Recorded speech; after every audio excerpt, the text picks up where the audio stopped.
Good afternoon बच्चों, चलिए start करते हैं। इन द प्रीवियस क्लास हमने कुछ बेसिक कॉन्सेप्ट के बारे में बात करी थी, कंपनी के बारे में। आज अपन आगे बात करेंगे कंपनी के कॉन्सेप्ट के बारे में, है ना। चलिए तो देखते हैं अपन। आज हमें ये समझना पड़ेगा कि हम सेक्शन को कैसे रीड आउट करते हैं। Just like in the previous class मैंने बात करी थी कि डेफिनेशन जो है सेक्शन 2 के अंदर दे रखी होती हैं। जैसे मैंने आपको बताया था, अगर आपको याद हो, कि पब्लिक कंपनी की जो डेफिनेशन है बेटा वो आपको मिलती है सेक्शन 2 क्लॉज 71 में। प्राइवेट कंपनी की जो डेफिनेशन है वो आपको मिलती है सेक्शन 2 क्लॉज 68 में। और ओपीसी की जो डेफिनेशन है ये मिलती है अपने को सेक्शन 2 क्लॉज 62 में। तो सर ये कब क्लॉज लगेगा, कब सब क्लॉज लगेगा, कब सबसेक्शन लगेगा, कैसे पढ़ना है ये बताओ। तो देखो, सबसे पहले जो है नंबर आता है सेक्शन का, है ना, पहले बोलते हैं सेक्शन, फिर आता है सब सेक्शन, फिर आता है आपका clause, then sub clause, then sub clause, ठीक है। और इसको हम ब्रैकेट बाय ब्रैकेट क्या करते हैं, डिफरेंशिएट करते हैं। कैसे? जैसे अपन बोल सकते हैं कि 149 का सबसेक्शन 6 का क्लॉज ई का सब क्लॉज 1 का सब क्लॉज ए, समझ रहे हो। तो इस तरह से क्या है, आपकी ये सीक्वेंस जो है वो चलता जाता है। लेकिन याद रखना, इसका एक एक्सेप्शन होता है, और वो एक्सेप्शन है जब अपन सेक्शन 2 को रीड आउट करते हैं।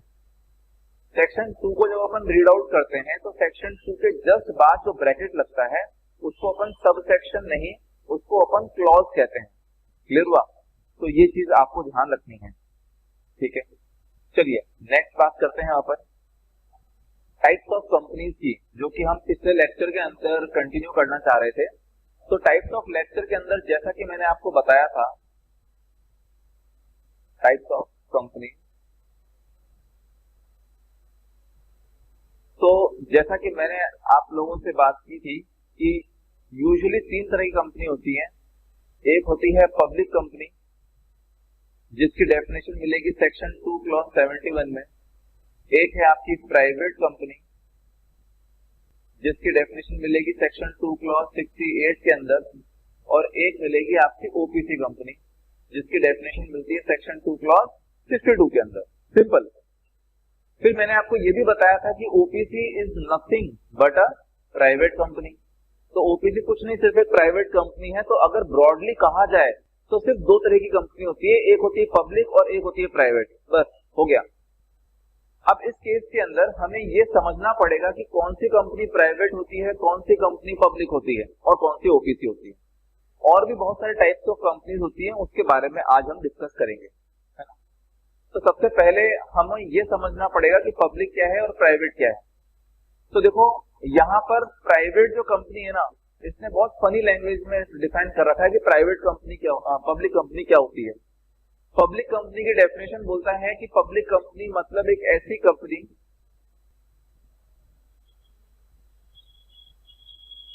Which is not a private company, यानी ऐसी कंपनी जो प्राइवेट कंपनी नहीं है वो पब्लिक कंपनी होगी। अब इस केस के अंदर सोचो, अगर प्राइवेट कंपनी में भी बोल दें कि private company is a company which is not a public company, तो हम उलझ जाएंगे। इसीलिए अच्छे से डिटेल में इसको एक्सप्लेन कहां पर किया गया है, प्राइवेट कंपनी को अच्छे से एक्सप्लेन किया गया है। एंड देयरफॉर हम किसको देख रहे हैं, सबसे पहले प्राइवेट कंपनी को ही समझने की कोशिश कर रहे हैं, है ना। तो चलिए देखते हैं। तो प्राइवेट कंपनी से हम क्या समझते हैं। प्राइवेट मतलब कि एक अलग से ग्रुप जो यूजुअली छोटा होगा, है ना, इतना पब्लिक का इन्वॉल्वमेंट नहीं होगा, पब्लिक के पैसे का इन्वॉल्वमेंट नहीं होगा, और एक छोटा सा ग्रुप होता है। तो जहां पे 2 या 4 लोग मिलकर बनाते हैं कंपनी, वो हमारी प्राइवेट कंपनी कहलाती है। अब अगर हमारा एक्ट इस बारे में क्या बोलता है, तो ये बोलता है बेटा कि एक ऐसी कंपनी जिसका पेड अप शेयर कैपिटल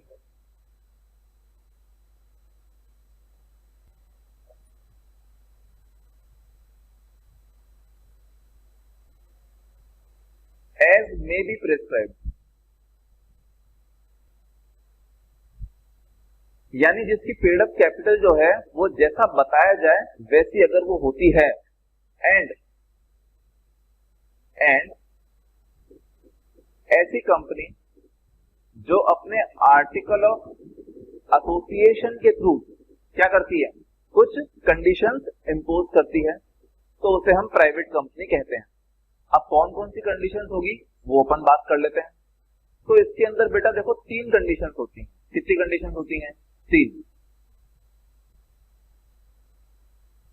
सबसे पहला अगर इसको अपन याद करना चाहें तो अपन इसको लिख सकते हैं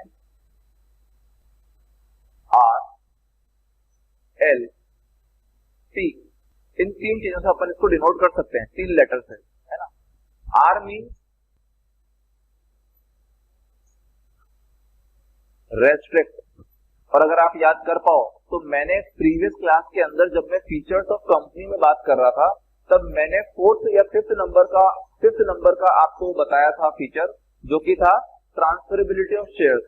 उसके अंदर मैंने बोला था कि अगर प्राइवेट कंपनी चाहे तो अपने आर्टिकल्स ऑफ एसोसिएशन के थ्रू क्या कर सकती है बेटा, रेस्ट्रिक्ट कर सकती है, और वो रेस्ट्रिक्शन ये रहा, है ना। तो जो प्राइवेट कंपनी क्या करेगी बेटा, रेस्ट्रिक्ट करेगी। क्या रेस्ट्रिक्ट करेगी?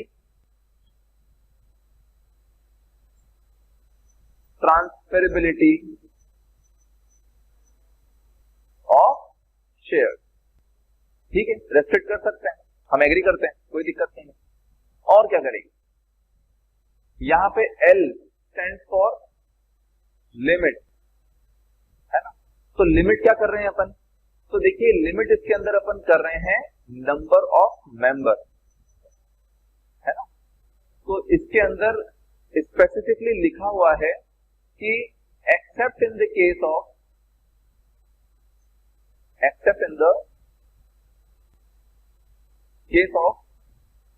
ओपीसी, यानी अगर ओपीसी के केस को छोड़ दिया जाए तो जो नंबर ऑफ मेंबर हैं वो एक प्राइवेट कंपनी के लिए कितने रहेंगे बेटा? लिमिट, यानी कि मैक्सिमम। तो एक प्राइवेट कंपनी के अंदर मैक्सिमम कितने मेंबर हो सकते हैं बेटा? वो हो सकते हैं 200। ठीक है, ये यहां पे लिमिट करती है। ठीक, इसके अंदर अपने को और पढ़ना पड़ेगा, तो अपन नेक्स्ट पेज पे आते हैं। तो अपन ने सर ये चीज समझी है कि हम यहाँ पे लिमिट कर रहे हैं नंबर ऑफ मेंबर्स, जो कि है 200 प्राइवेट कंपनी केस में, लेकिन यहाँ पर कुछ एक्सक्लूजन होंगे, यानी कि कुछ ऐसे लोगों को हमको 200 की काउंटिंग में काउंट नहीं करना है, जो कि नीचे इस कैटेगरी में आते हैं। अब कौन कौन से लोग हैं? तो मैं यहाँ पे बोलता हूँ लेस अपने को कर देना है ऐसे पर्सन जो कि क्या है बेटा, हमारे प्राइवेट कंपनी के मेंबर तो हैं, लेकिन साथ ही क्या है बेटा, हमारी उसी प्राइवेट कंपनी के अंदर एम्प्लॉई भी है। ये लो, तो फिर उस केस में उस इंसान को हम मेंबर काउंट नहीं करेंगे 200 की कैलकुलेशन के लिए। वैसे मेंबर है, मना नहीं कर रहा, लेकिन 200 की कैलकुलेशन में वो मेंबर नहीं माना जाएगा। ठीक है, सेकंड पर्सन और कौन, जिसको हम एक्सक्लूड कर देंगे for the counting of maximum number of member, ऐसा इंसान जो कि बेटा मेंबर तो है हमारा कंपनी का, प्राइवेट कंपनी का, हाँ है, साथ ही साथ वो क्या है बेटा, एक्स एम्प्लॉई है। क्या है?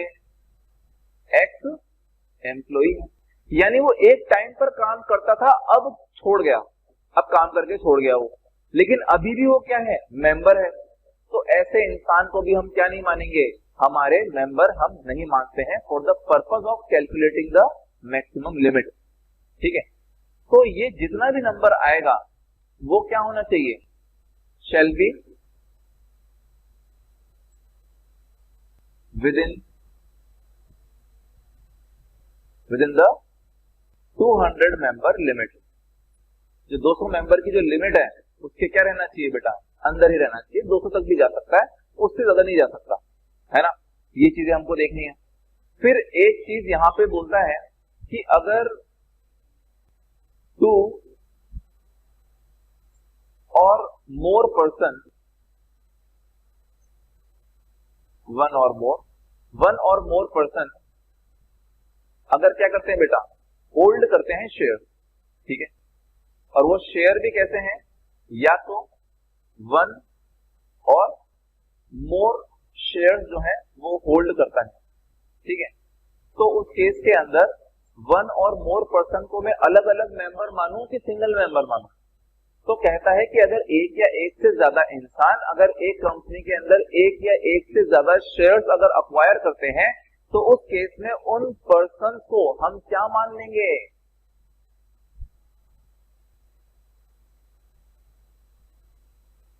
सिंगल मेंबर मान। क्लियर हुई बात? इस तरीके से ये चीज आपको देखनी पड़ेगी। चलो नेक्स्ट बात करते हैं। थर्ड जो रेस्ट्रिक्शन है, थर्ड रेस्ट्रिक्शन नहीं, थर्ड कंडीशन जो है वो है prohibition. P stands for prohibition. Prohibition means, prohibition का मतलब होता है जहां पर एब्सोल्यूट बैन लगाया जाता है, यानी विद 0% एक्सेप्शन आप वो काम कर नहीं सकते। और क्योंकि हमारी प्राइवेट कंपनी है तो प्राइवेट कंपनी क्या नहीं कर सकती बेटा, तो प्राइवेट कंपनी जो है can not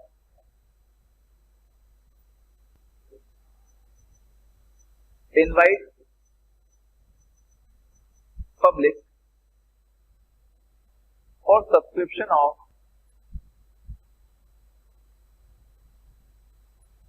securities in private company. यानी हम इन जनरल प्राइवेट कंपनी जो अगर जनरल है हमारी प्राइवेट कंपनी, वो इन जनरल पब्लिक को एडवर्टाइज नहीं कर सकती कि आप आइए और हमारी कंपनी के अंदर क्या लीजिए, सिक्योरिटीज सब्सक्राइब कीजिए। अब यहाँ पे इनवाइट का मतलब क्या है, अगर मैं क्लास में खड़ा होकर अगर सबको बोलूं कि मेरी प्राइवेट कंपनी के अंदर शेयर खरीदो, तो आपके हिसाब से ये इन्विटेशन में आएगा कि नहीं आएगा? अगर आपका आंसर है कि सर वो आएगा, तो आप गलत हैं, क्योंकि यहाँ पर इन्विटेशन का मतलब है कि जब हम एडवर्टाइजमेंट करते हैं, क्या करते हैं बेटा, एडवर्टाइजमेंट करते हैं ना न्यूज़पेपर के अंदर, उसे हम यहाँ पे क्या मानते हैं, हम यहाँ पर इन्विटेशन मांगते हैं पब्लिक को, है ना, पब्लिक इन लार्ज को हम इन्वाइट कर रहे हैं, ठीक है। तो ये काम एक प्राइवेट कंपनी नहीं कर सकती। क्यों सर? क्योंकि वो एक प्राइवेट कंपनी है। क्लियर हुई बात है? ऐसा है। तो ये जो डिफाइन करता है, ये डिफाइन करता है आपके प्राइवेट कंपनी के डेफिनेशन को। इसकी डेफिनेशन कहाँ मिलती है? सेक्शन 2 क्लॉज 68 के अंदर मिलती है। चलिए अब बात करते हैं पब्लिक कंपनी के बारे में। पब्लिक कंपनी क्या होती है? तो पब्लिक कंपनी, जैसा कि मैंने आपको स्टार्टिंग में बताया, कि एक ऐसी कंपनी जो कि एक प्राइवेट कंपनी नहीं होती है एंड उसका जो मिनिमम, यहाँ पे मिनिमम लिखना बच्चा, minimum paid up share capital जो है वो होता है एज मे बी प्रेस्क्राइब,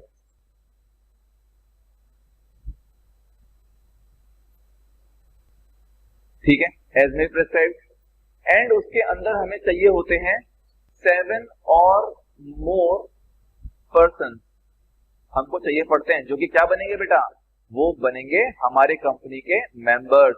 यानी यहाँ पे मिनिमम आपको क्या बता दिया, इतने लोग तो होने ही चाहिए मेंबर बनने के लिए, है ना।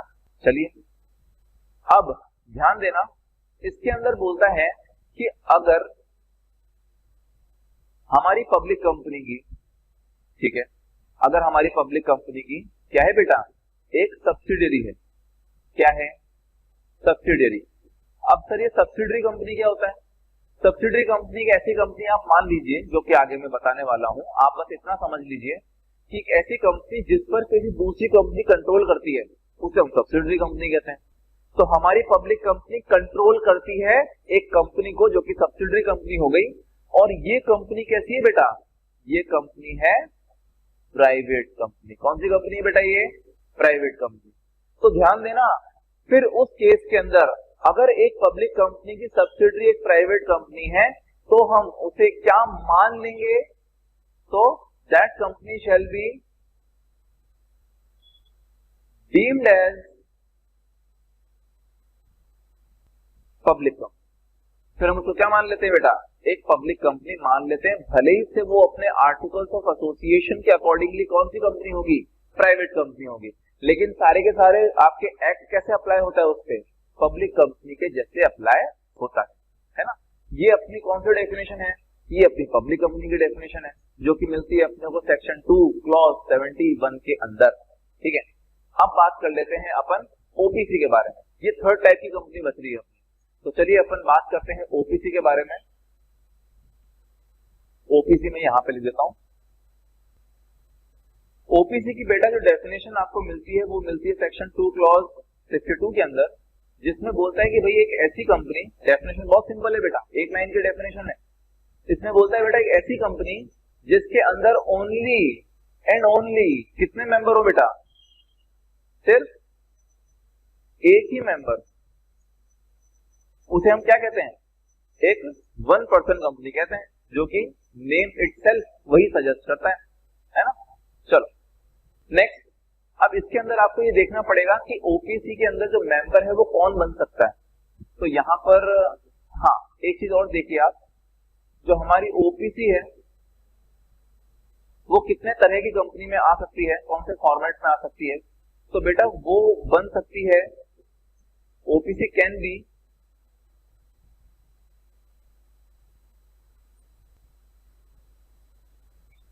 Limited by share, OPC can be limited by guarantee, and OPC can be unlimited company.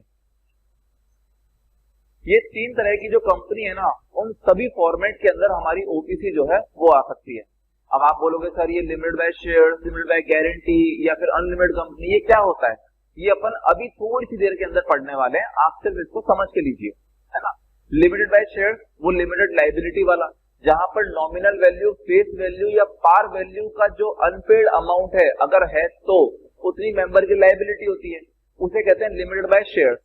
अगर जितने अमाउंट की आप गारंटी देते हैं उसे कहते हैं लिमिटेड बाय गारंटी, और अगर आपकी लाइबिलिटी अनलिमिटेड है तो फिर उसे कहते हैं अनलिमिटेड कंपनी। अब यहां पर ओपीसी तीनों तरह के फॉर्मेट में आ सकती है, कोई दिक्कत नहीं है, ठीक है।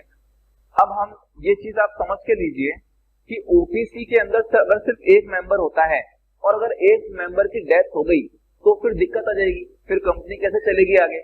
इसीलिए यहां पर एक कॉन्सेप्ट होता है नॉमिनी का। किसका कॉन्सेप्ट होता है बच्चा, नॉमिनी का कॉन्सेप्ट होता है। ये नॉमिनी किस लिए होता है, तो बेटा नॉमिनी जो है ना वो मेंबर बन जाएगा, nominee will become member in case of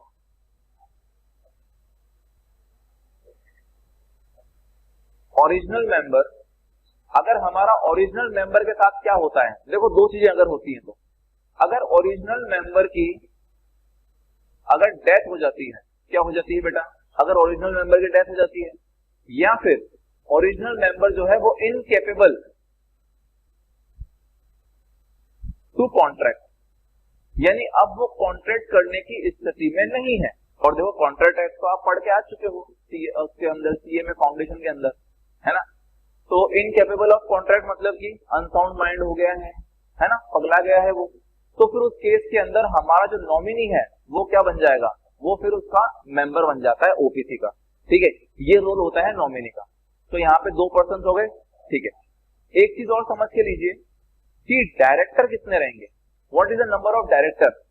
तो इसके अंदर मैं बता देता हूं कि आपके ओपीसी के अंदर मिनिमम कितने डायरेक्टर होंगे और मैक्सिमम कितने डायरेक्टर होंगे।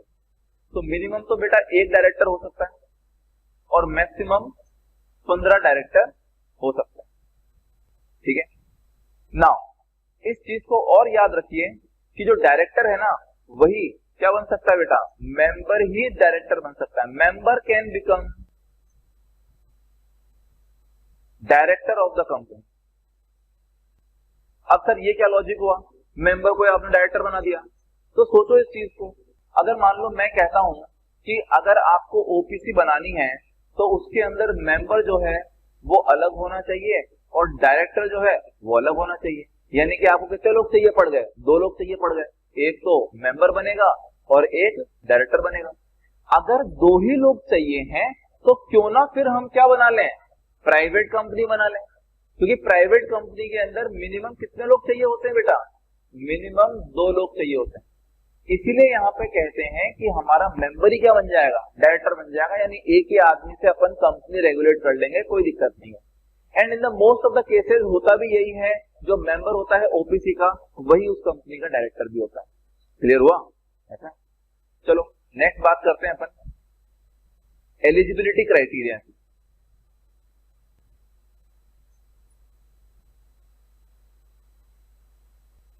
बेटा आपको बता दूं, ये ओबीसी जो है ना वो बहुत हॉट टॉपिक रहता है आपके एग्जामिनर के पॉइंट ऑफ व्यू से, चाहे वो आपका इंटर हो चाहे वो आपका फाइनल हो, आपको ओबीसी के क्वेश्चन मिलने के काफी ज्यादा चांसेस होते हैं अपने एग्जाम में, तो आपको इसको थोड़ा फोकस से पढ़ना चाहिए, है ना। तो हम यहाँ पे एलिजिबिलिटी क्राइटेरिया देख रहे हैं।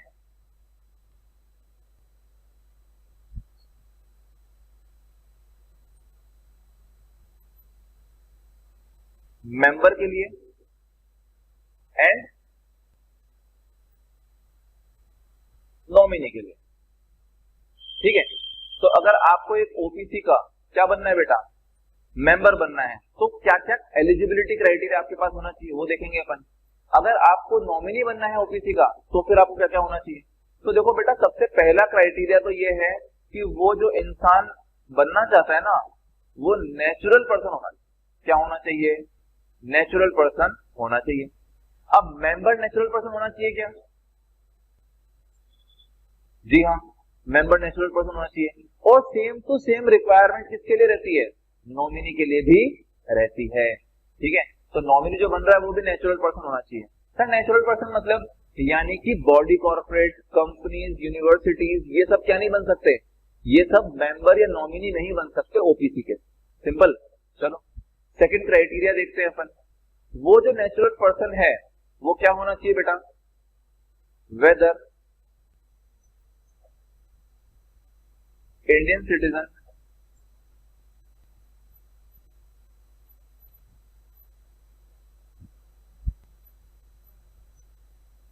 और नॉट,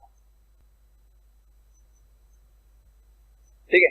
तो वेदर ये हमारा जो पर्सन है वो अगर इंडियन सिटीजन हुआ ना तो भी चलेगा, अगर वो इंडियन सिटीजन नहीं भी हुआ ना तो भी चलेगा। यानी कि अमेरिका का जो प्रेसिडेंट है जो बाइडेन, वो भी क्या चाहता है, अगर बनाना चाहता है हमारे इंडिया में आके ओपीसी तो वो भी बना सकता है। माइट भी पॉसिबल आपकी बुक के अंदर चेंजेस होगा तो आप उसको चेंज कर लेना, है ना, वो पुराना है, अभी हाल फिलहाल में चेंज हो चुका है, ठीक है। तो ये सर जो एलिजिबिलिटी क्राइटेरिया है दोनों पे अप्लाई होता है क्या, जी हाँ ये दोनों पर अप्लाई होता है बेटा, ठीक है। अब ये दोनों पर क्यों अप्लाई होता जा रहा है सर, इसका भी लॉजिक अपन समझेंगे, लॉजिक से याद रखेंगे तो समझने में आसानी होती है और याद रखने में भी। चलो थर्ड केस, हमारा ये इंडियन सिटीजन और चाहे हो या ना हो, और वो रिजाइड करना चाहिए या दैट इज वो रेजिडेंट होना चाहिए इन इंडिया। क्या होना चाहिए बेटा, रेजिडेंट होना चाहिए इन इंडिया। अब आप बोलोगे सर रेजिडेंट इंडिया होना चाहिए प्रीवियस फाइनेंशियल ईयर के अंदर, यानी कितने दिन, 182 डेज, नहीं बेटा, ये है minimum 120 days in previous financial. तो पिछले फाइनेंशियल ईयर के अंदर वो कम से कम 120 दिन रुका हो, लेकिन याद रखना सिर्फ इस सेक्शन के लिए ही हमने रेजिडेंट इन इंडिया की जो लिमिट है वो 120 दिन कर रखी है। कहीं दूसरी जगह पर अगर रेजिडेंट इन इंडिया अगर वो मानता है तो फिर उसकी अलग डेज की क्राइटेरिया बैठ जाएगा, है ना। तो ये भी नया चेंज है बेटा, आपकी बुक में 182 डेज मिलेगा, देखना यहाँ पे चेंज हो जाएगा। और ये जो एलिजिबिलिटी क्राइटेरिया है ये दोनों पर अप्लाई होता है, ठीक, यानी मेंबर जो है और नॉमिनी जो है वो नेचुरल पर्सन होना चाहिए, इंडियन सिटीजन हो या ना हो चलेगा, रेजिडेंट इन इंडिया होना चाहिए, यानी पिछले फाइनेंशियल ईयर में 120 दिन कम से कम रुके यहाँ पर, ठीक है। नाउ द क्वेश्चन इज कि सर मेंबर पे लग रहा है तो नॉमिनी पर भी क्यों लग रहा है, क्योंकि अगर मेंबर की बेटा अगर डेथ हो जाती है या फिर वो इनकेपेबल टू कॉन्ट्रैक्ट अगर हो जाता है तो नॉमिनी ही अल्टीमेटली क्या बनेगा, मेंबर बनेगा। और अगर नॉमिनी ही मेंबर बन गया तो फिर एलिजिबिलिटी क्राइटेरिया किसका बैठ जाएगा, इसका बैठ जाएगा। तो बेटर है ना कि अपन नॉमिनी ऐसा लेकर आए जो कि eligible to be appointed as कैसा हो, मेंबर हो। तो किसी भी टाइम पे अगर मेंबर की डेथ या इनकैपेसिटी टू कॉन्ट्रैक्ट होता है, नॉमिनी ऑटोमेटिकली क्या बन जाएगा, मेंबर बन जाता है। क्लियर हुई बात है? चलो बहुत ही अच्छी बात है। नेक्स्ट, तो इस तरह से हमने 3 कंपनीज के बारे में देखा अभी तक, जिसमें हमने पब्लिक कंपनी, प्राइवेट कंपनी और ओपीसी के बारे में देखा। अब यहाँ पर जो टाइप्स ऑफ कंपनीज हैं उसके अलग अलग बेसिस होते हैं बेटा, यानी अलग अलग बेसिस पर हम डिफरेंशिएट करेंगे कि कैसे कैसे कंपनीज हो सकती हैं, है ना। तो टाइप ऑफ कंपनीज के अंदर हम सबसे पहली कंपनी जो देख रहे हैं वो देख रहे हैं on the basis of incorporation.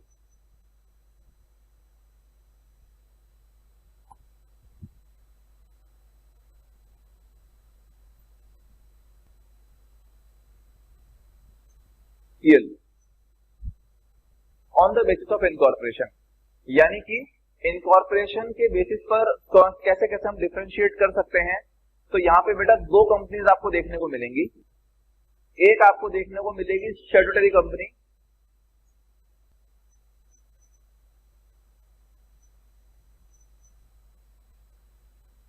On the other side you will C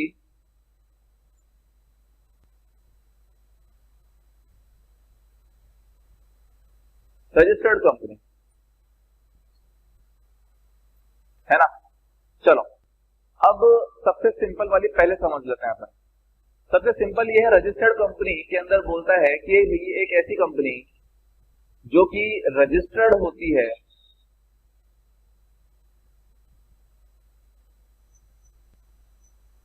under this act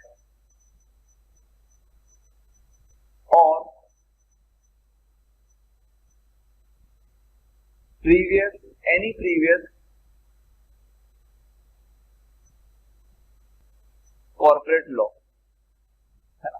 तो चाहे वो इस एक्ट में हो, चाहे वो किसी और कॉर्पोरेट लॉ के एक्ट के अंदर अगर रजिस्टर्ड होती है तो उसे फिर हम क्या मानते हैं, एक रजिस्टर्ड कंपनी मानते हैं।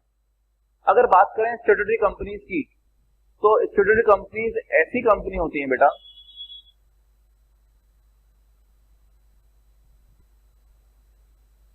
जिनके लिए स्पेशल एक्ट बना हुआ होता है। क्या बना हुआ होता है? जिनके लिए अलग से स्पेशल एक्ट बना हुआ रहता है। अब आप बोलोगे सर ऐसी थोड़ी कोई कंपनी होती है, तो मैं आपको एग्जांपल देता हूं यहाँ पे, देखो। तो एग्जांपल है, जैसे कि आपने अगर नाम सुना हो स्टेट बैंक ऑफ इंडिया, सुना है क्या? फिर रिजर्व बैंक ऑफ इंडिया, ये लो। फिर LIC, लाइफ इंश्योरेंस कॉर्पोरेशन, ठीक है। फिर UTI, ठीक है। तो दीज आर सम एग्जांपल्स जो कि क्या है, अलग से एक्ट बना रखा है इन लोगों के लिए, इन कंपनीज के लिए। और आप देखेंगे कि ये सारी कंपनीज जो हैं बेसिकली किसके अंदर एंगेज होती हैं, पब्लिक यूटिलिटीज के अंदर एंगेज होती है, पब्लिक यूटिलिटीज में बनाई जाती है, पब्लिक यूटिलिटीज के लिए वो बनाई जाती है। तो ये क्या कहलाते हैं बेटा, ये स्टैट्यूटरी कंपनीज कहलाती हैं। क्लियर हुआ? चलिए नेक्स्ट अपन बात करते हैं on the basis of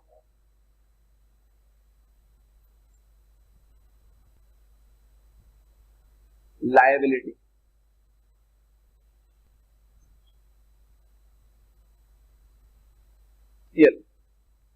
on the basis of liability, यानी कि किसी किसी कंपनी के केस में मेंबर की लायबिलिटी अलग होगी, किसी केस में मेंबर की लायबिलिटी ज्यादा होगी, किसी में कम होगी। तो कैसे हम डिवाइड कर सकते हैं? तो इसको हम बांट सकते हैं उन्हीं 3 कैटेगरीज ऑफ कंपनीज के अंदर जो कि मैं ओपीसी के टाइम पे बता के आया था। कौन सी कंपनीज बेटा? Company limited by shares, company limited by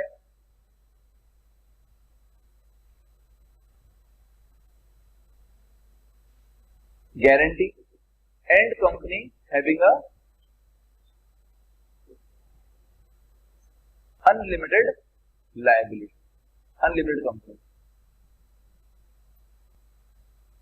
चलो एक एक को पॉइंट आउट करते हैं और समझते हैं कि कौन सी कंपनी के क्या क्या फीचर्स होते हो, कैसे होती है वो कंपनी, है ना। तो सबसे पहले देखो अपन देखते हैं कि लिमिटेड बाय शेयर्स। तो इसके अंदर मैं ऑलरेडी पढ़ा चुका हूं, बट स्टिल एक ऐसी कंपनी,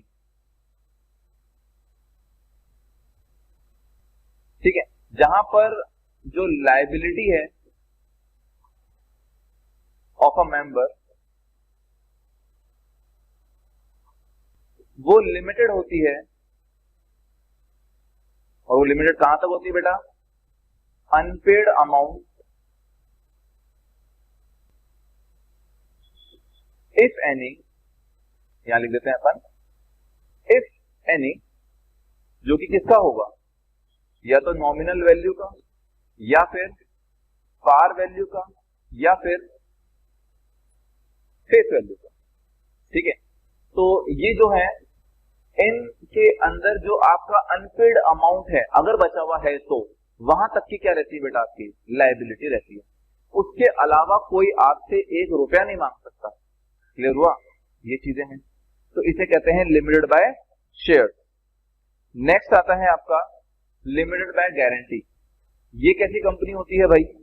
तो ये ऐसी कंपनी होती है, इस तरह की कंपनी होती है जहां पर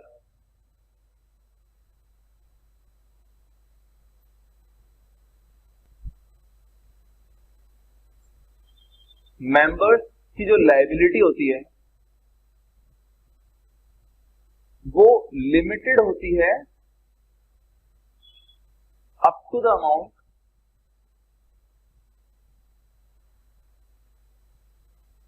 ऑफ गारंटी। यानी जितना उसने गारंटी दिया है ना उतने तक के लिए वो क्या रहेगा? लायबल रहेगा, उससे ऊपर के लिए लायबल नहीं रहेगा। अब आप बोलोगे सर ये अमाउंट ऑफ गारंटी कहां पर मेंशन रहेगा? जब वो आएगा तो हम उससे पहले कोई लिखवा लेंगे या कंपनी के सामने नोटिस का बोर्ड लगा देंगे कि मिस्टर शर्मा की जो गारंटी है वो 1 करोड़ रुपए की है। कैसे करेंगे? कहां पर मेंशन करेंगे? कैसे डिसाइड होगा ये? तो बेटा ये जो अमाउंट ऑफ गारंटी होता है ना, ये कहां पर मेंशन होता है? तो ये मेंशन होता है इन मेमोरेंडम ऑफ एसोसिएशन, जो कि एक चार्टर्ड डॉक्यूमेंट या अपन कह सकते हैं कॉन्स्टिट्यूशनल डॉक्यूमेंट होता है। अपन बात करेंगे आने वाली क्लासेस के अंदर। तो वहां पर अगर मेंबर अपने नाम के अगेंस्ट में जितना भी अमाउंट लिखता है ना, एंड उसके ऊपर क्या कर देता है? साइन कर देता है, तो फिर वो उस अमाउंट के लिए लायबल हो जाता है पे करने के लिए। अब आप पूछोगे सर ये जो अमाउंट ऑफ गारंटी है, अमाउंट ऑफ गारंटी है, ये कब पेमेंट करना पड़ेगा? तो अमाउंट ऑफ गारंटी का बेटा पेमेंट होता है कौन से इवेंट पर? और वो इवेंट है बेटा इवेंट ऑफ वाउंड अप। यानी कंपनी का जब वाइंड अप हो रहा होगा ना, तब आपसे क्या मांगा जाएगा? आपकी गारंटी का अमाउंट मांगा जाएगा। ठीक है, इसे इस तरह की कंपनियों कहते हैं company limited by guarantee. Clear हुआ? चलिए नेक्स्ट बात करते हैं अनलिमिटेड कंपनी, जिसकी बहुत ही सिंपल डेफिनेशन है। इसके अंदर सिर्फ ये बोलता है कि एक ऐसी कंपनी जिसके अंदर मेंबर की जो लायबिलिटी होती है वो अनलिमिटेड होती है, तो उस कंपनी को क्या कहते हैं बेटा? अपन उस कंपनी को कहते हैं अपन company having an unlimited liability company, है ना? अनलिमिटेड कंपनी कहते हैं उसको। क्लियर हुआ? चलो, तो ये 3 कंपनी अपन ने देखी on the basis of liability. चलो नेक्स्ट देखते हैं, on the basis of member देखते हैं अपन। तो on the basis of member, on the basis of member की अगर बात करें तो on the basis of member में बेटा आते हैं आपकी एक तो ओपीसी, एक आती है आपकी प्राइवेट कंपनी, और एक आती है आपकी पब्लिक कंपनी, जो कि अपन ऑलरेडी पढ़ चुके हैं आज की ही क्लास में, अभी थोड़ी देर पहले। तो इसके अंदर मिनिमम लोग कितने होते हैं बेटा? तो इसके अंदर होता है सर ओनली एक। प्राइवेट के अंदर कितने लोग होते हैं बेटा? इसके अंदर होते हैं मिनिमम 2। और पब्लिक के अंदर कितने होते हैं बेटा? इसके अंदर होते हैं मिनिमम 7। अगर टेबल बनानी है तो देखो अपन एक टेबल बना सकते हैं, समझो। यहां पर अपन ऐसा लिख सकते हैं ओपीसी, प्राइवेट और पब्लिक। ठीक है,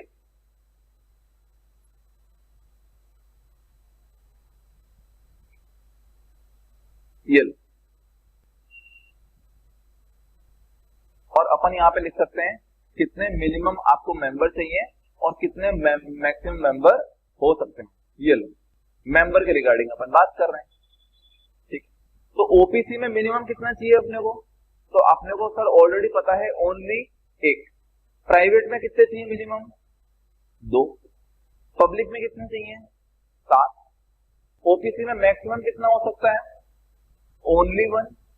प्राइवेट में मैक्सिमम लोग कितने हो सकते हैं, अभी बताया बेटा मैं थोड़ी देर पहले जब मैं डेफिनेशन आपसे डिस्कस कर रहा था उसमें बताया था मैंने मैक्सिमम नंबर 200। एंड पब्लिक में कितने हो सकते हैं, क्या लगता है, उसमें होते हैं अनलिमिटेड एन नंबर ऑफ जो मेंबर है वो हो सकते हैं, कोई लिमिट नहीं होती इसकी। तो ये इंपॉर्टेंट है बेटा एग्जाम पॉइंट ऑफ व्यू से। चलो नेक्स्ट बात कर लेते हैं अपन on the basis of control. उससे पहले मैं आपको एक टाइप ऑफ कंपनी बताना चाहूंगा यहां पर, और वो है स्मॉल कंपनी, ठीक है। इसके बारे में एक बार अपन पढ़ते हैं। स्मॉल कंपनी क्या होता है, सबसे पहले इसकी डेफिनेशन जो है वो मिलती है आपको सेक्शन 2 क्लॉज 85 के अंदर। अगर इसको अपन ब्रेकआउट कर दें 2 वर्ड्स के अंदर तो हम समझ पाएंगे कि बेसिकली स्मॉल कंपनी कहना क्या चाह रहा है। स्मॉल मतलब छोटा, कंपनी का मतलब मैं आपको समझा ही चुका हूं, सेक्शन 2 क्लॉज 20 के अंदर बता रखा है कि कंपनी क्या होती है। अब एक ऐसी कंपनी जो कि छोटी कंपनी है उसे हम स्मॉल कंपनी बोलेंगे, ठीक है। लेकिन सवाल ये आता है कि हम कैसे डिसाइड करेंगे कि कौन सी कंपनी छोटी है कौन सी कंपनी बड़ी है। अगर जैसे हम बोलें कि नहीं इसका तो क्या है सिंगल फ्लोर ही है, क्या गोडाउन के अंदर तो उसने कंपनी बना रखी है छोटी सी कंपनी, तो क्या वो छोटी कंपनी हो जाएगी क्या। कुछ तो पैरामीटर हमको डिसाइड करना पड़ेगा ना, जिसके बेसिस पर हम डिटरमाइन करेंगे कि whether that company is a small company और नॉट। तो यहां पर हम जो पैरामीटर डिसाइड करते हैं बेटा स्मॉल कंपनी का, वो हम 2 पैरामीटर डिसाइड करते हैं। और वो सबसे पहला पैरामीटर जो है वो है पेड अप शेयर कैपिटल का,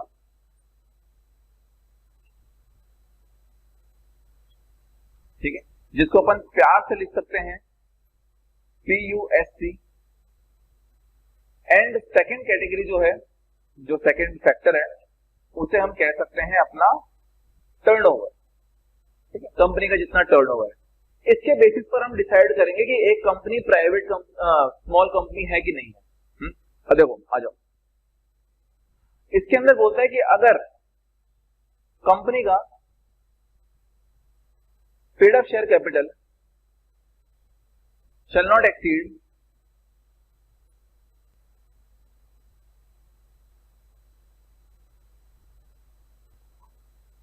2 करोड़, है ना। अब आप बोलोगे सर हमारी बुक में तो 50 लाख लिखा हुआ है जो कि चेंज हो चुका है, ठीक है। तो ये चेंज हुआ था 2021 के फाइनेंस एक्ट के अंदर, वहां पे चेंज हो चुका था, जो कि आपकी बुक में रिफ्लेक्ट शायद तक नहीं होगा। अगर है तो बहुत ही अच्छी बात है, अगर नहीं है तो प्लीज चेंज कर लीजिए, ठीक है।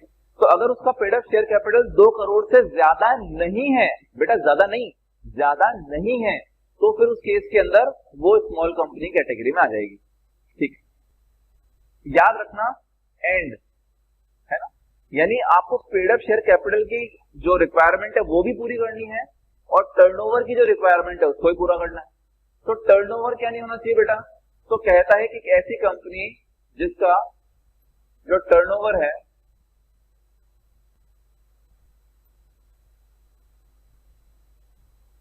shall not exceed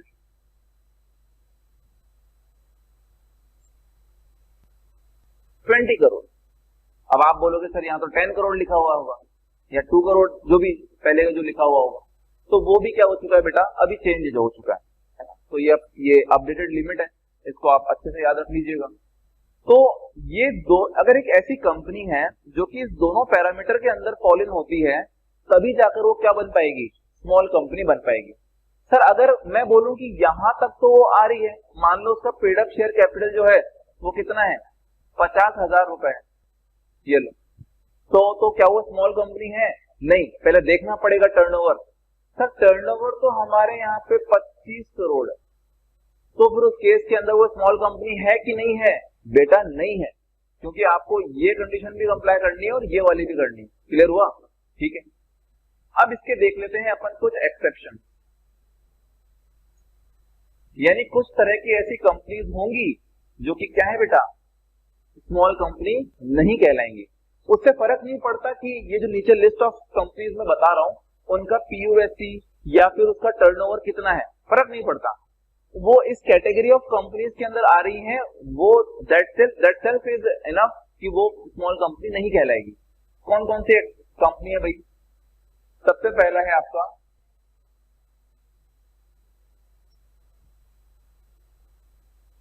public company. तो पब्लिक कंपनी का sir paid up share capital भले से 2 रुपए क्यों ना हो और टर्नओवर 1 रुपया ही क्यों ना हो, लेकिन क्योंकि वो पब्लिक कंपनी है तो वो स्मॉल कंपनी नहीं हो सकती। क्या यहां तक फंडा क्लियर है क्या? ठीक। सेकंड टाइप की जो कंपनी होती है वो है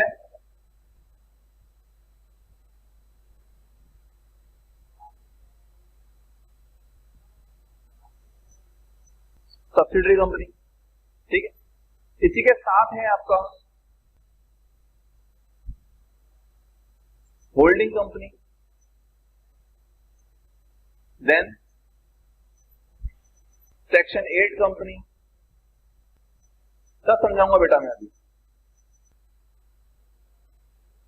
एंड लास्टली कौन सी अपनी एक ऐसी कंपनी जिसके लिए क्या बना रखा है सर, स्पेशल एक्ट बना रखा है। सर वो स्टेट्यूटरी कंपनी क्या? हाँ, स्टेट्यूटरी कंपनी जैसे आरबीआई, एसबीआई, एलआईसी, यूटीआई है ना, वो सब, ये सब कभी भी छोटे नहीं होते। ठीक है, तो ये 5 तरह की कंपनीज कभी भी स्मॉल कंपनी नहीं होंगी बेटा। ठीक है, अब आप बोलोगे कि सर ये सेक्शन 8 कंपनी और ये सब क्यों है? क्योंकि देखो होल्डिंग कंपनी जो किसी को कंट्रोल कर रही है वो छोटी कैसे हो सकती है, और एक ऐसी कंपनी जो खुद कंट्रोल हो रही है वो छोटी कैसे हो सकती है। पब्लिक कंपनी जो पब्लिक से पैसा उठा रही है, पब्लिकली काम कर रही है, वो छोटी कैसे हो सकती है। और सेक्शन 8 कंपनी जो समाज के भलाई के लिए काम कर रही है, बेटा सेक्शन 8 कंपनी कौन सी होती है? नॉन प्रॉफिट ऑर्गेनाइजेशन या एनजीओ जो होती है ना, नॉन प्रॉफिट कंपनी, ये सब जो है स्मॉल कंपनी नहीं कहलाते। क्लियर हुआ? ठीक है, अब एक बच्चा ये भी पूछ सकता है सर अगर एक कंपनी स्मॉल कंपनी होती है और अगर एक कंपनी स्मॉल कंपनी नहीं होती है तो उससे क्या फर्क पड़ जाएगा, मतलब कोई फायदा मिल रहा है क्या स्मॉल कंपनी को? तो हाँ, एडवांटेजेस मिलते हैं, कुछ एडवांटेजेस आपको मिलते हैं क्योंकि आप क्या हो बेटा, स्मॉल कंपनी हो। तो advantages of being small company, तो आप स्मॉल कंपनी है ना, तो आपको क्या एडवांटेज मिलेगा? तो आपको एडवांटेज ये मिलता है बेटा कि no need for cash flow statement,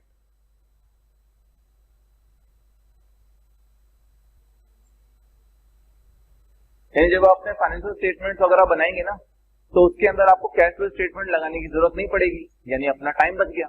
ठीक है, दूसरा ये है regarding the board meeting.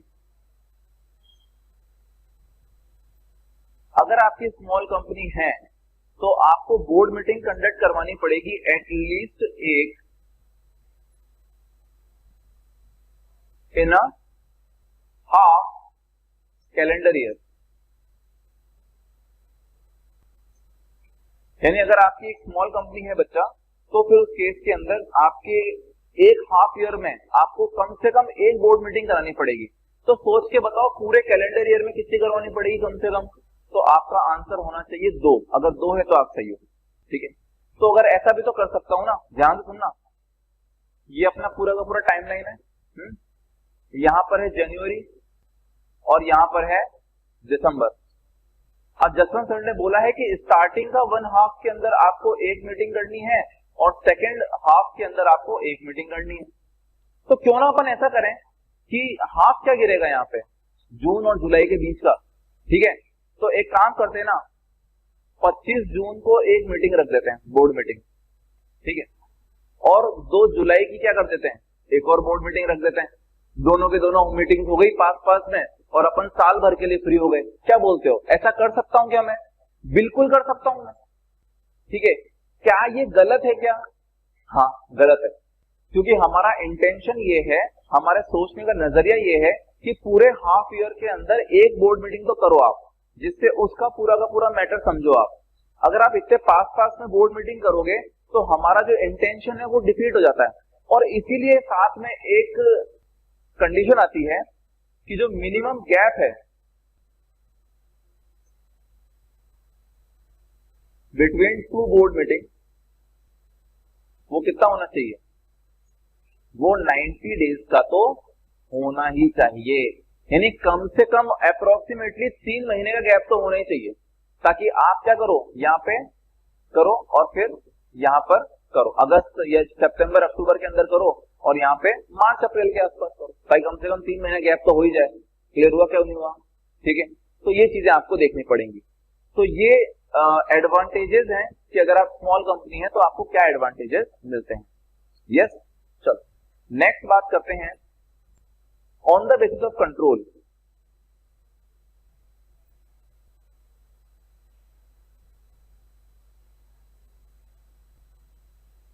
On the basis of control हमारी कितने तरह की कंपनी हम डिवाइड कर सकते हैं, है ना। तो आपको बेसिकली मिलेंगी यहाँ पर 2 तरह की कंपनी। एक कंपनी मिलेगी आपको holding company,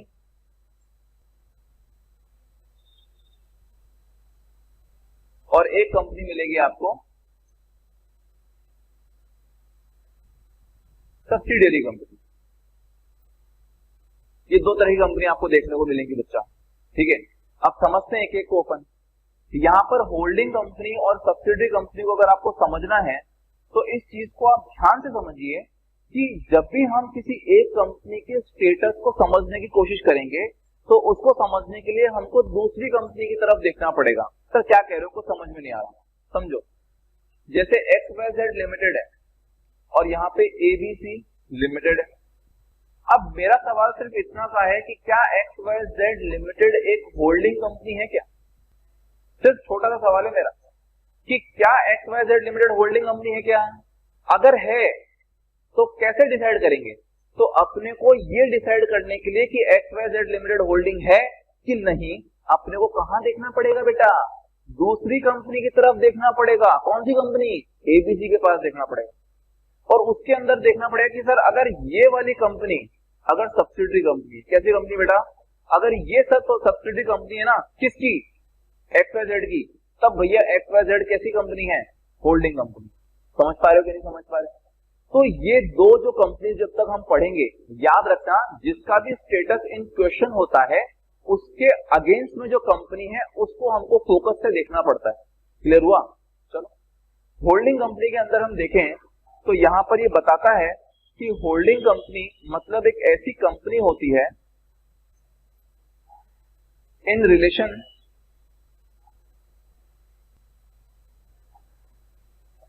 with another company, in relation with other company मतलब वो जो हम दूसरे को फोकस कर रहे हैं देखने के लिए, है ना। तो in relation with other company, अगर अदर कंपनी क्या है? If other company is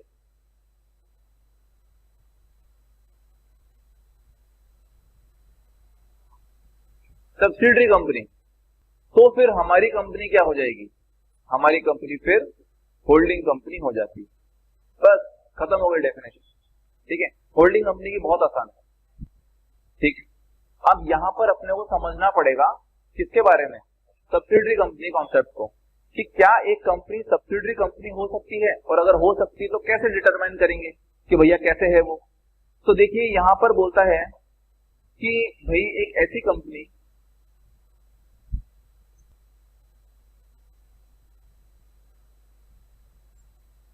in relation with other company, in relation with the other company, जहां पर हमारी अदर कंपनी जो है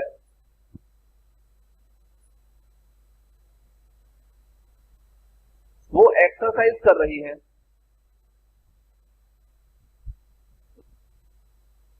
या तो देखो वो क्या कर रही है, या तो वो कंट्रोल कर रही है the composition of the board,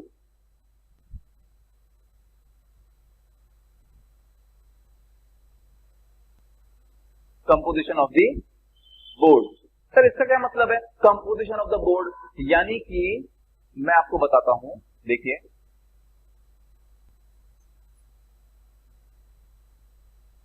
वही अपन एग्जांपल लेते हैं अपना, है ना, XYZ लिमिटेड का और ABC प्राइवेट लिमिटेड। अब क्वेश्चन ये है कि क्या ABC लिमिटेड सब्सिडरी है क्या, क्वेश्चन मार्क लगा दिया मैंने। तो हमको किसकी तरफ देखना है, XYZ लिमिटेड की तरफ देखना है। अगर XYZ लिमिटेड क्या कर रही है बेटा, कंट्रोल एक्सरसाइज कर रही है, और कंट्रोल के अंदर क्या पढ़ा है जसवंत सर ने अभी, कि अगर कंट्रोल का मतलब कि अगर वो कंट्रोल कर रही है कंपोजिशन ऑफ द बोर्ड, यानी कि XYZ के पास ये पावर है कि वो ABC लिमिटेड के जो डायरेक्टर्स हैं, या फिर मैं कह दूं बोर्ड ऑफ डायरेक्टर्स हैं, उसके अंदर ऑल या फिर मेजोरिटी के जो डायरेक्टर्स है बेटा, उनको अपॉइंट करने की पावर और उनको रिमूव करने की पावर किसके पास है, हमारे XYZ के पास। तो फिर उस केस के अंदर हम क्या समझेंगे कि भैया XYZ लिमिटेड तो क्या कर रहा है, कंट्रोल कर रहा है हमारे ABC लिमिटेड के ऊपर, क्या कंपोजिशन ऑफ द बोर्ड को कंट्रोल कर रहा है। क्लियर हुआ? यस। नेक्स्ट चीज, या फिर अगर ये नहीं कर रहा है तो फिर क्या कर रहा है भाई, वो एक्सरसाइज कर रहा है या कंट्रोल कर रहा है more than half of total share capital.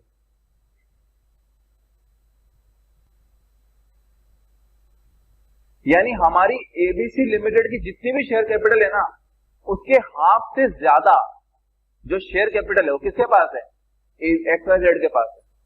ठीक है, तो उस केस के अंदर हम क्या मानेंगे कि भाई हमारी तो काफी सारे शेयर्स किसके पास है भैया, XYZ के पास हैं, और इसीलिए वो क्या हो गई है, हमारे होल्डिंग हो चुके हैं। और अगर XYZ होल्डिंग हो गया तो फिर हम क्या हो गए, फिर हम सब्सिडरी हो गए। समझ में आया क्या? तो ये जो है ये on the basis of control हमने चीजें देखी हैं। ठीक है, इसी के साथ एक और जुड़ा हुआ कॉन्सेप्ट है बेटा, वो है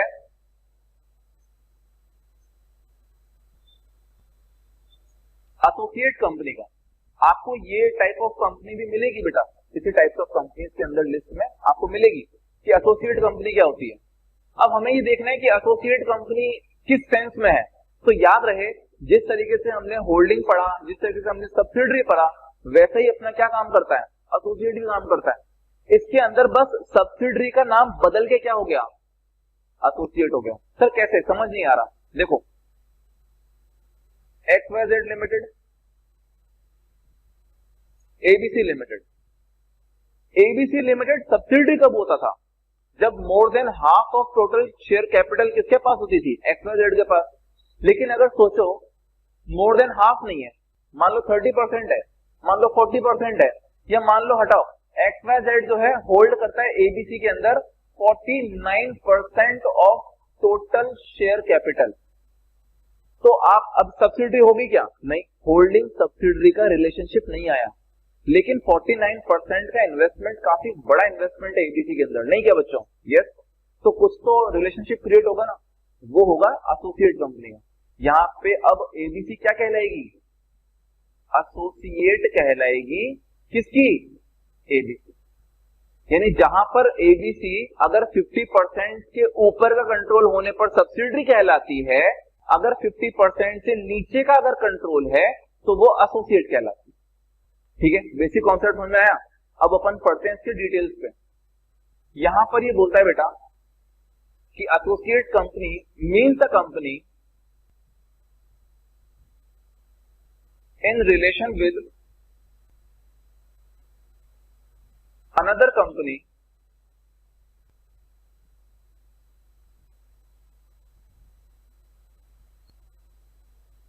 where another company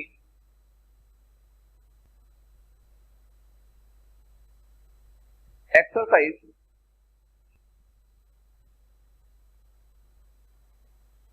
significant influence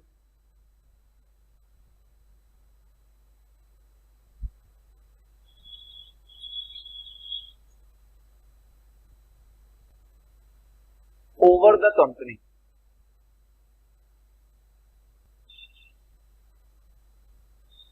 but does not include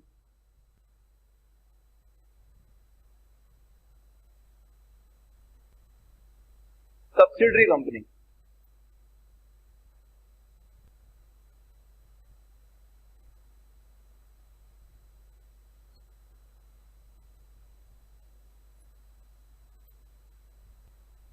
ठीक है, okay, but include joint venture. ये लो, अब इसको समझते हैं अपन कि क्या कहना चाह रहा हूं, है ना।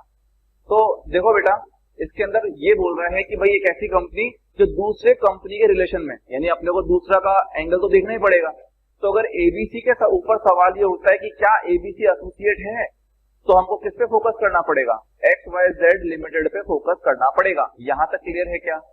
होना चाहिए क्लियर, है ना। अगर XYZ लिमिटेड क्या कर रहा है, सिग्निफिकेंट इन्फ्लुएंस कर रहा है। अब आप बोलोगे सर सिग्निफिकेंट इन्फ्लुएंस का मतलब क्या है, तो सिग्निफिकेंट इन्फ्लुएंस को यहां पर समझाता हूं मैं। Significant influence means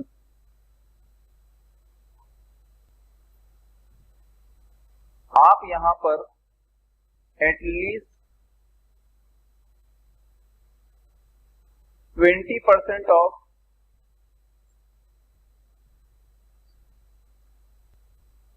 total share capital जो है वो क्या कर रहे हो बेटा, कंट्रोल कर रहे हो। एटलीस्ट 20 शेयर कैपिटल, या तो क्या कर रहे हो बेटा, कंट्रोल कर रहे हो, या फिर आप बिजनेस डिसीजंस के अंदर इन्वॉल्वमेंट डाल रहे हो, बिजनेस डिसीजन मेकिंग के अंदर आप इन्वॉल्वमेंट रख रहे हो। तो उस केस के अंदर हम क्या मानेंगे कि भैया आपका तो क्या है भैया, सिग्निफिकेंट इन्फ्लुएंस है हमारे अंदर, तो हम आपका क्या हो गए, एसोसिएट हो गए। ठीक है, तो ये चीज होती है। तो क्या मैं ये कह सकता हूं कि सर आपका कंट्रोल 20% से लेकर 50% तक अगर होगा ना, तो आप क्या कहलाओगे, एसोसिएट कंपनी कहलाओगे। अगर 20% से कम गया तो फिर वैसे एसोसिएट नहीं है। अगर 50% से ऊपर गया तो फिर आप किस में आ जाओगे, सब्सिडरी कंपनी के रिलेशनशिप में आ जाओगे। इसीलिए यहां पे लिखा गया है but does not include subsidiary company. वरना अगर अपन ओनली इसको पढ़ें तो जिसमें at least 20% of share total share capital control है, तो मैं तो 80% का भी कर सकता हूं। तो 80% में मैं एसोसिएट कहलाऊंगा क्या? नहीं सर, आप सब्सिडरी कहलाएंगे, और सब्सिडरी कंपनी एसोसिएट कंपनी नहीं कहलाती है। Are you getting my point, है ना। इसके अंदर ज्वाइंट वेंचर भी आता है। ज्वाइंट वेंचर जहां पे दो जो आपके बॉडी कॉर्पोरेट होते हैं वो साथ मिलकर एक एडवेंचर करते हैं या एक अंडरटेकिंग करते हैं, कोई काम करते हैं साथ मिलकर, तो वो भी एसोसिएट कंपनी कहलाता है बेटा। क्लियर हुआ? तो ये जो है आपका पूरा कॉन्सेप्ट है on the basis of control पर। ठीक है, फिर आपको कुछ और तरह की कंपनीज भी देखने को मिलेंगी। जैसे मैं आपसे बात कर सकता हूं अदर टाइप्स ऑफ कंपनीज में, one of the most important type of companies जो कि है आपकी गवर्नमेंट कंपनी। अब ये गवर्नमेंट कंपनी क्या होता है बेटा, तो गवर्नमेंट कंपनी की डेफिनेशन जो है वो मिलती है सेक्शन 2 क्लॉज 45 के अंदर। नाम से ही पता चल रहा है कि भाई एक ऐसी कंपनी जिसका लेना देना गवर्नमेंट से है, वो गवर्नमेंट कंपनी कहलाएगी। अब इसकी डिटेलिंग में आते हैं। इसके अंदर बोलता है कि भाई एक ऐसी कंपनी जिसके अंदर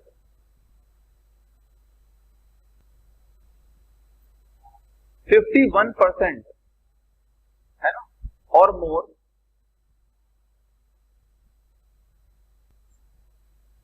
of total paid up share capital. Paid up share capital जो है 51% या उससे ज्यादा, वो कौन होल्ड कर रहा है बेटा? तो देखो, होल्ड करने का अलग अलग कॉम्बिनेशन हो सकता है ना। होल्ड करने का अलग कॉम्बिनेशन कैसे हो सकता है, जैसे कि सेंट्रल गवर्नमेंट अकेला 51 से ज्यादा परसेंट क्या करे, होल्ड करे। तो यहां पे अपन लिख सकते हैं मिनिमम 51% और मोर, ऐसा। ओके, सेंट्रल गवर्नमेंट अगर होल्ड करता है, या फिर स्टेट गवर्नमेंट होल्ड करती है एंटायरली, है ना, या फिर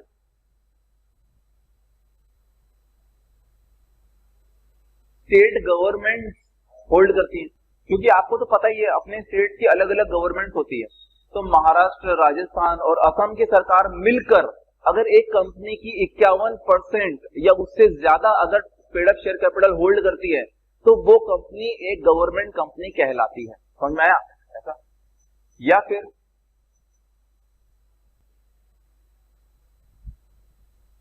central government plus state government मिलकर अगर होल्ड करते हैं बेटा, या फिर central government plus state governments, एक से ज्यादा स्टेट गवर्नमेंट और सेंट्रल गवर्नमेंट कंबाइंड मिलकर 51% या उससे ज्यादा total paid up share capital अगर होल्ड करते हैं कंपनी की, तो वो कंपनी क्या कहलाएगी? अब गवर्नमेंट कंपनी कहलाएगी।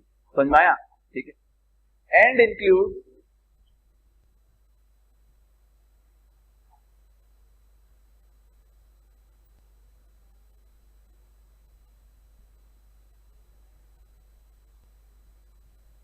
सब्सिडियरी ऑफ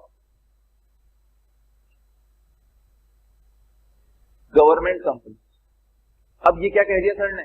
देखो इसके अंदर मैं सिर्फ इतनी सी बात कह रहा हूं कि मान लो एक XYZ लिमिटेड कंपनी है जिसके ऊपर हम सवाल उठाते हैं कि सर क्या ये गवर्नमेंट कंपनी है?